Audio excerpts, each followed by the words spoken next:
ॐ गजाननं भूतगणादिसेवितं कपितजम्बुफलचारुभक्षणं उमासुतं शोकविनाशकारकं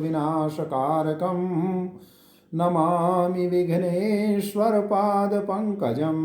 ॐ वक्रतुण्डमहाकाय सूर्यकोटिसम्प्रभ निर्विघ्नं कुरु मे देव सर्वकार्येषु सर्वदा।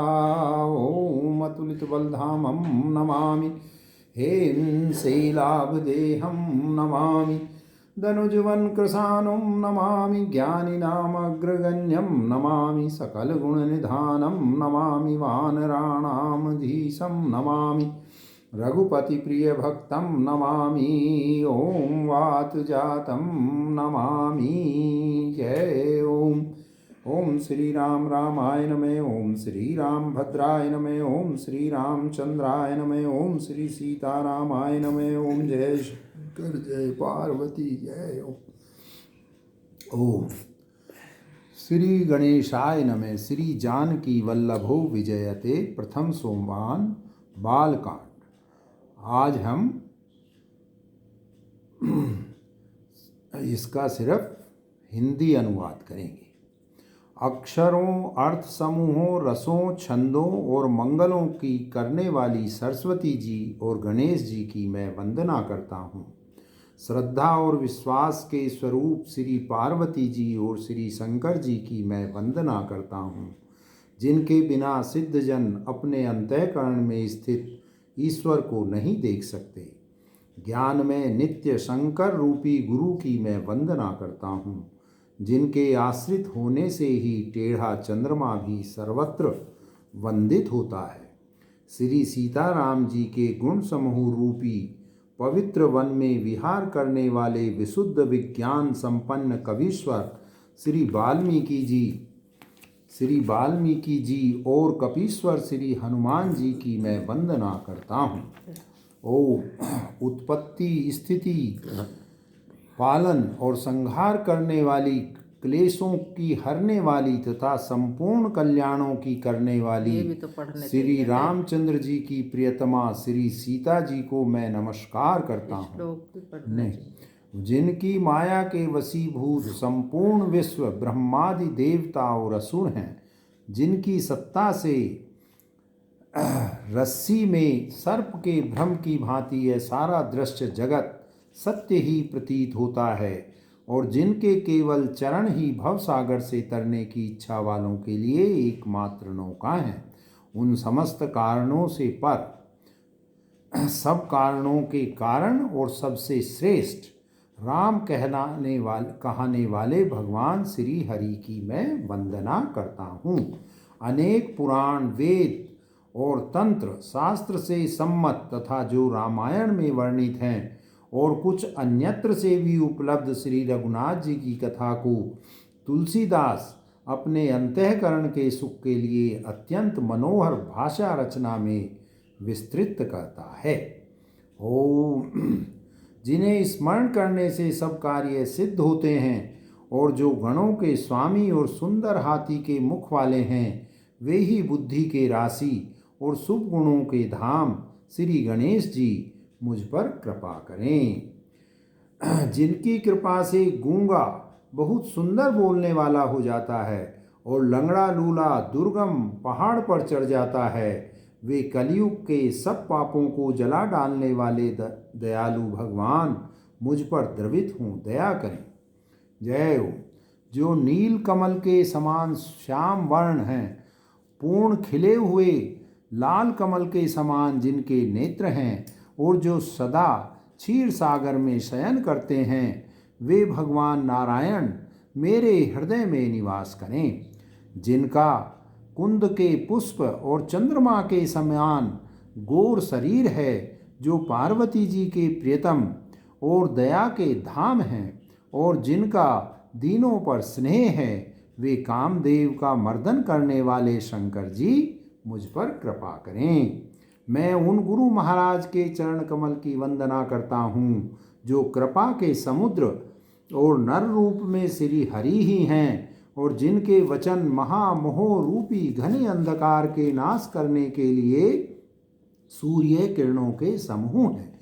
मैं गुरु महाराज के चरण कमलों की रज की वंदना करता हूँ, और जो सुरुचि, सुंदर स्वाद, सुगंध तथा अनुराग रूपी रस से पूर्ण हैं, वह अमर मूल संजीवनी जड़ी का सुंदर चूर्ण है, जो संपूर्ण भव रोगों के परिवार को नाश करने वाले हैं। वह रज सुकृति पुण्यवान पुरुष रूपी शिवजी के शरीर पर सुशोभित निर्मल विभूति हैं, और सुंदर कल्याण और आनंद की जननी है।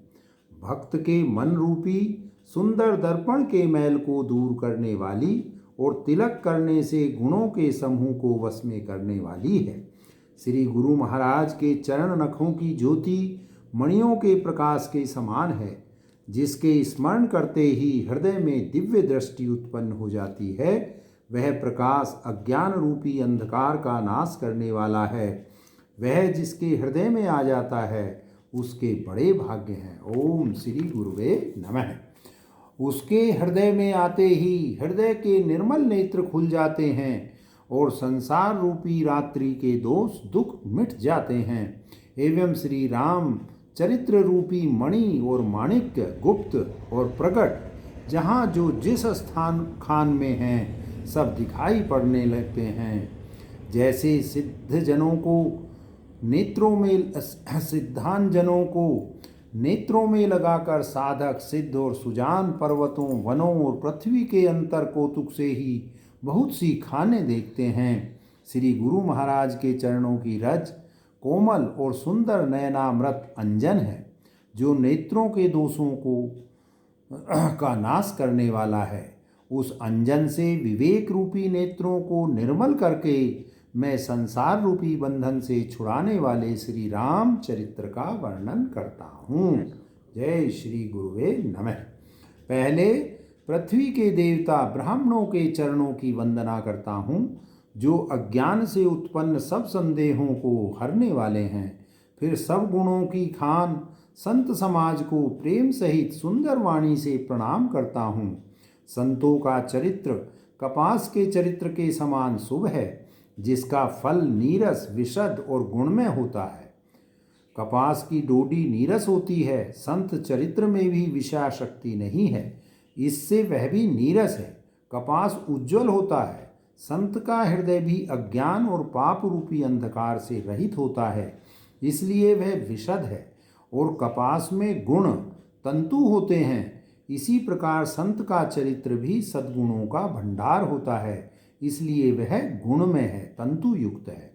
जैसे कपास का धागा सुई के किए हुए छेद को अपना तन देकर ढक देता है, अथवा कपास जैसे लोढ़े जाने, काते जाने और बुने जाने का कष्ट सहकर भी वस्त्र के रूप में परिणित होकर दूसरों के गोपनीय स्थानों को ढकता है, उसी प्रकार संत स्वयं दुख सहकर दूसरों के छिद्रों, दोषों को ढकता है, जिसके कारण उसने जगत में वंदनीय यश प्राप्त किया है। ओम संतों की जय हो। संतों का समाज आनंद और कल्याण में है, जो जगत में चलता फिरता तीर्थराज प्रयाग है। जहाँ उस संत समाज रूपी प्रयागराज में राम भक्ति रूपी गंगा जी की धारा है, और ब्रह्म विचार का प्रचार सरस्वती जी हैं। विधि और निषेध, यह करो और यह न करो रूपी कर्मों की कथा कलयुग के पापों को हरने वाली सूर्य तनिया यमुना जी हैं। और भगवान विष्णु और शंकर जी की कथाएं त्रिवेणी रूप से सुशोभित हैं, जो सुनते ही सब आनंद और कल्याणों की देने वाली है। उस संत समाज रूपी प्रयाग में अपने धर्म में जो अटल विश्वास है, वह अक्षय वट है, और शुभ कर्म ही उस तीर्थराज का समाज परिकर है। वह संत समाज रूपी प्रयागराज सब देशों में सब समय सभी को सहज ही में प्राप्त हो सकता है, और आदर पूर्वक सेवन करने से क्लेशों को नष्ट करने वाला है। वह तीर्थराज अलौकिक और अकथनीय है, एवं तत्काल फल देने वाला है।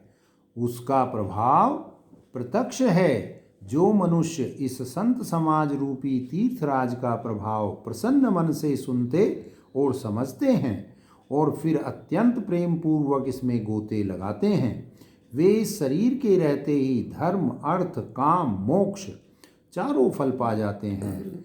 इस तीर्थराज में स्नान का फल तत्काल ऐसा ऐसा देखने में आता है कि कोयल बन जाते हैं और बगुले हंस बन जाते हैं। यह सुनकर कोई आश्चर्य न करे, क्योंकि सत्संग की महिमा छिपी नहीं है। सत्संग में बहुत बल है। वाल्मीकि जी, नारद जी और अगस्त जी ने अपने अपने मुखों से अपनी होनी, अपने जीवन का वृतांत कही है।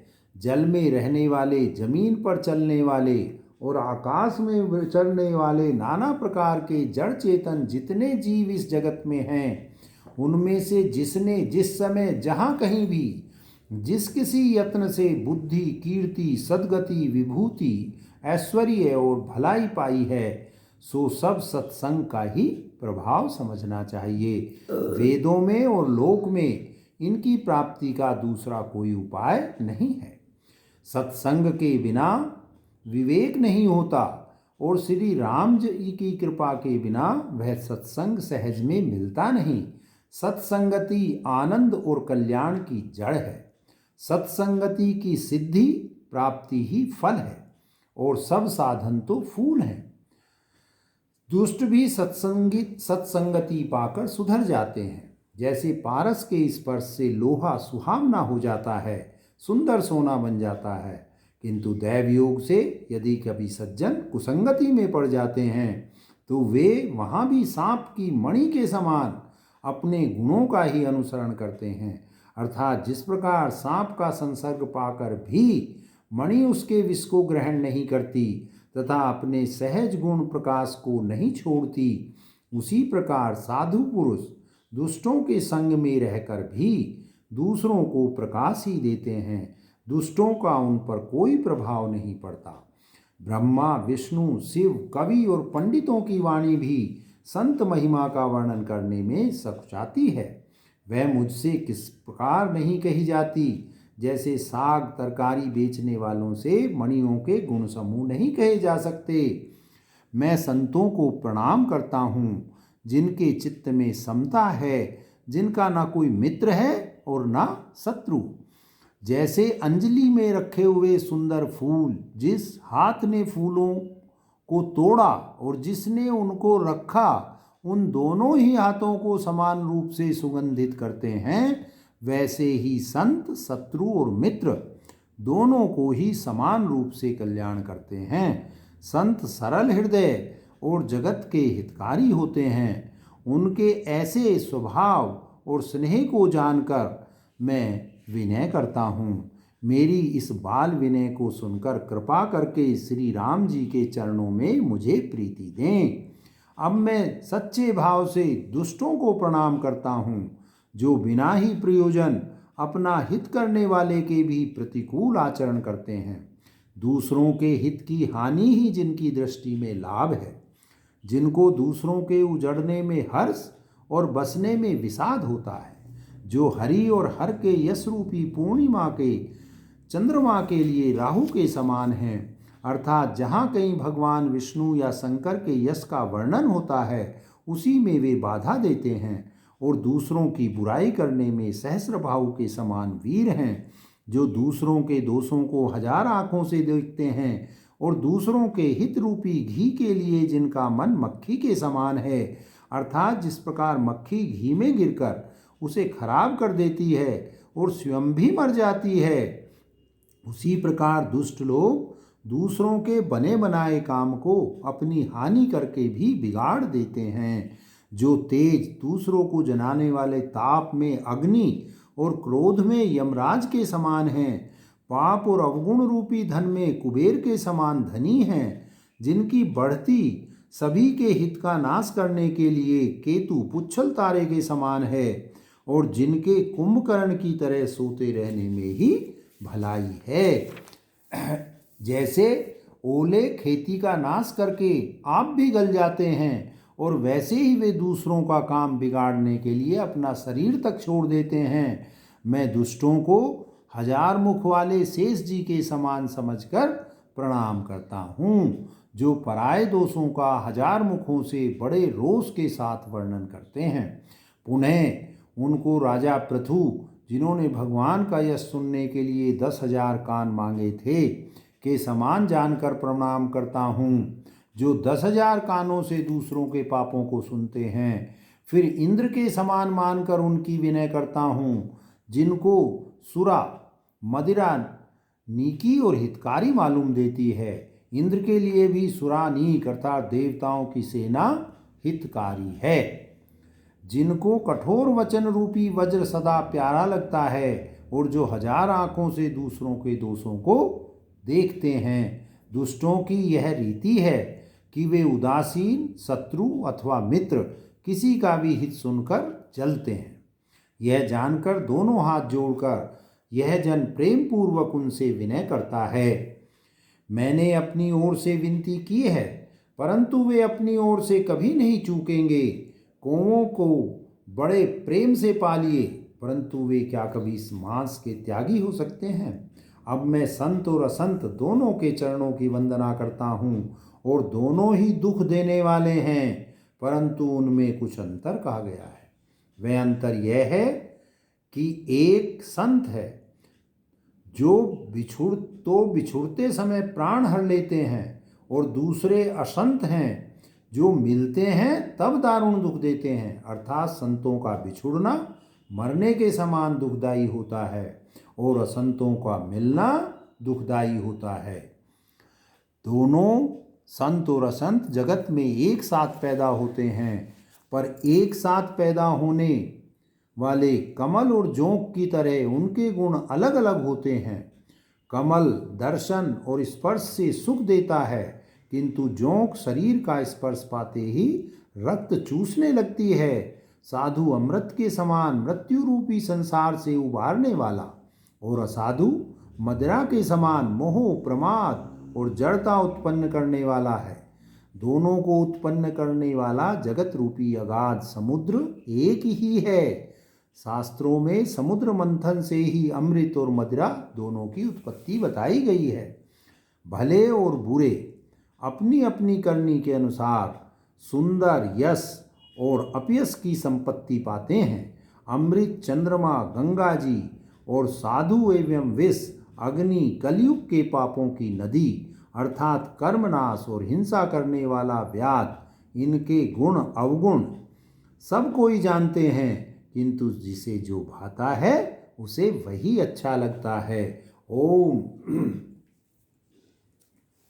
भला भला ही ग्रहण करता है और नीच नीचता को ही ग्रहण किए रहता है।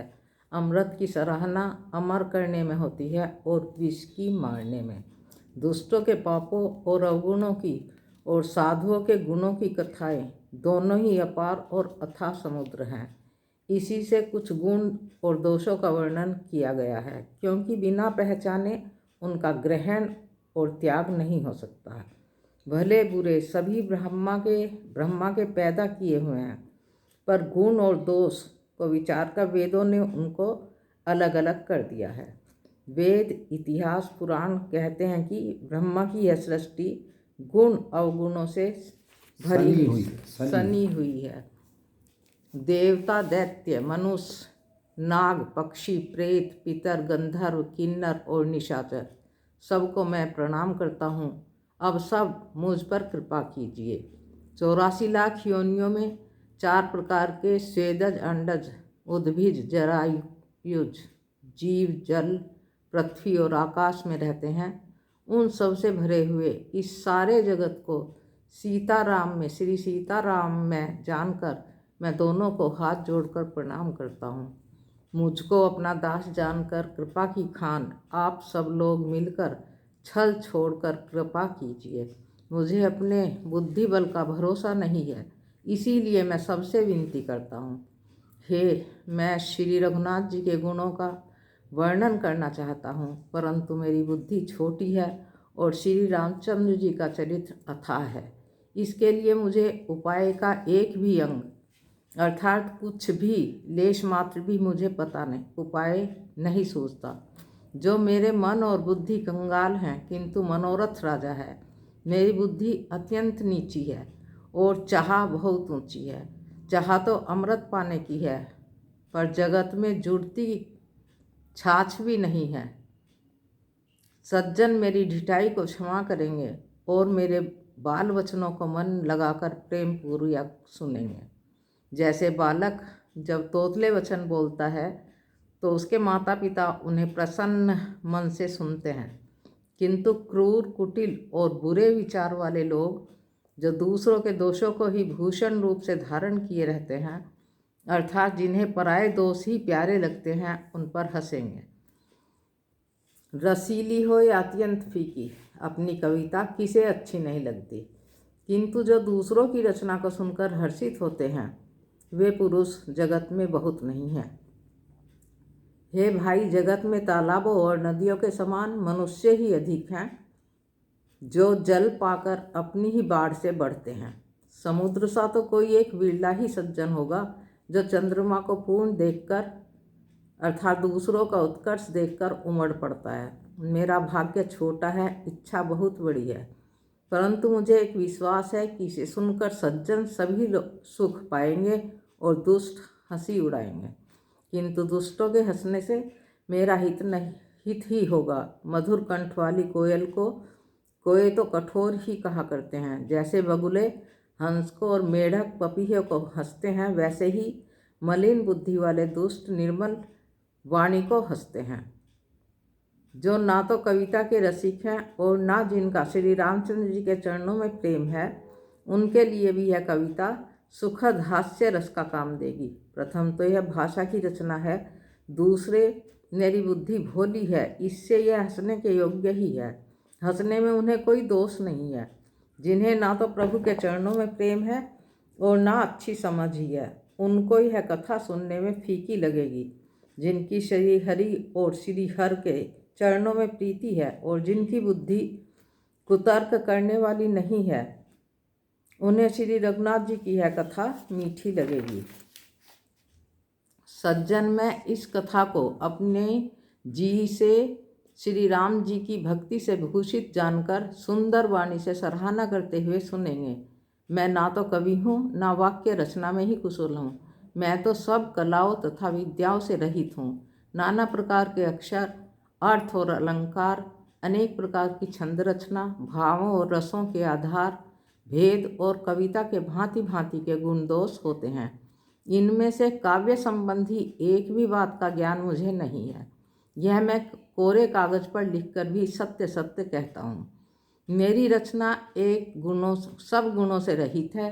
इसमें बस जगत प्रसिद्ध एक ही गुण है, उसे विचार कर अच्छी बुद्धि वाले पुरुष जिनके निर्मल ज्ञान है, इसको सुनेंगे। इसमें श्री रघुनाथ जी का उदार नाम है, जो अत्यंत पवित्र है, वेद पुराणों का सार है, कल्याण का भवन है और अमंगलों का हरने वाला है, जिसे पार्वती जी सहित भगवान शिव जी सदा जप करते हैं। जो अच्छे कवि के द्वारा रची हुई बड़ी अनूठी कविता है, वह भी राम नाम के बिना शोभा नहीं पाती। जैसे चंद्रमा के समान मुख वाली सुंदर स्त्री सब प्रकार से सुसज्जित होने पर भी वस्त्र के बिना शोभा नहीं देती, इसके विपरीत कुकवि की रची हुई सब गुणों से रहित कविता को भी राम के नाम एवं यश से अंकित जानकर बुद्धिमान लोग आदरपूर्वक कहते और सुनते हैं, क्योंकि संतजन भोरे की भांति गुण ही को ग्रहण में करने वाले होते हैं। यद्यपि मेरी इस रचना में कविता का एक भी रस नहीं है, तथापि इसमें श्री राम जी का प्रताप प्रकट है। मेरे मन में यही एक भरोसा है, भले संग से भला किसने बड़प्पन नहीं पाया।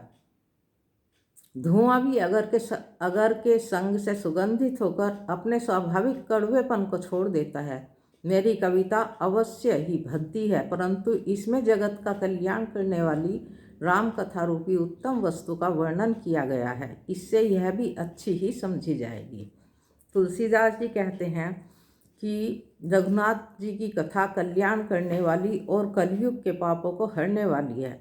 मेरी इस भद्दी कविता रूपी नदी की चाल पवित्र जल वाली नदी की चाल की भांति टेढ़ी है, परंतु श्री रंगनाथ जी के सुंदर यश के संग से यह कविता सुंदर तथा सज्जनों के मन को भाने वाली हो जाएगी।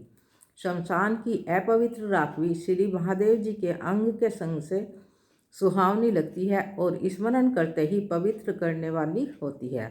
श्री राम जी के यश के संग से मेरी कविता सभी को अत्यंत प्रिय लगेगी। जैसे मलय पर्वत के संग से काष्ठ मात्र चंदन बनकर वंदनीय हो जाता है, फिर क्या कोई काठ की तुलना का विचार करता है। श्यामा गो काली होने पर भी उसका दूध उज्जवल और बहुत गुणकारी होता है, यही समझकर सब लोग उसे पीते हैं। इसी तरह गंवार भाषा में होने पर भी श्री सीता राम जी के यश को बुद्धिमान लोग बड़े चाव से गाते और सुनते हैं। मणि माणिक और मोती की जैसी सुंदर छवि है, वह सांप पर्वत और हाथी के मस्तक पर वैसी शोभा नहीं पाती। राजा के मुकुट और नवयुवती स्त्री के शरीर को पाकर ही ये सब अधिक शोभा प्राप्त करते हैं। इसी तरह बुद्धिमान लोग कहते हैं कि सुकवि की कविता भी उत्पन्न और कहीं होती है और शोभा अन्यत्र कहीं पाती है। अर्थात कवि की वाणी से उत्पन्न हुई कविता वहाँ शोभा पाती है जहाँ उसका विचार प्रचार, उसमें कथित आदर्श का ग्रहण और अनुसरण होता है। कवि के स्मरण करते ही उसकी भक्ति के कारण सरस्वती जी ब्रह्मलोक को छोड़कर दौड़ी चली आती हैं। सरस्वती जी की दौड़ी आने की वह थकावट रामचरित रूपी सरोवर में उन्हें नहलाए बिना दूसरे करोड़ों उपायों से भी दूर नहीं होती। कवि और पंडित अपने हृदय में ऐसा विचार कर कलयुग के पापों को हरने वाले श्री हरि के यश का गान करते हैं। संसारी मनुष्यों का गुणगान करने से सरस्वती जी सिर धुनकर पछताने लगती हैं कि मैं क्यों इसके बुलाने पर यहाँ आई।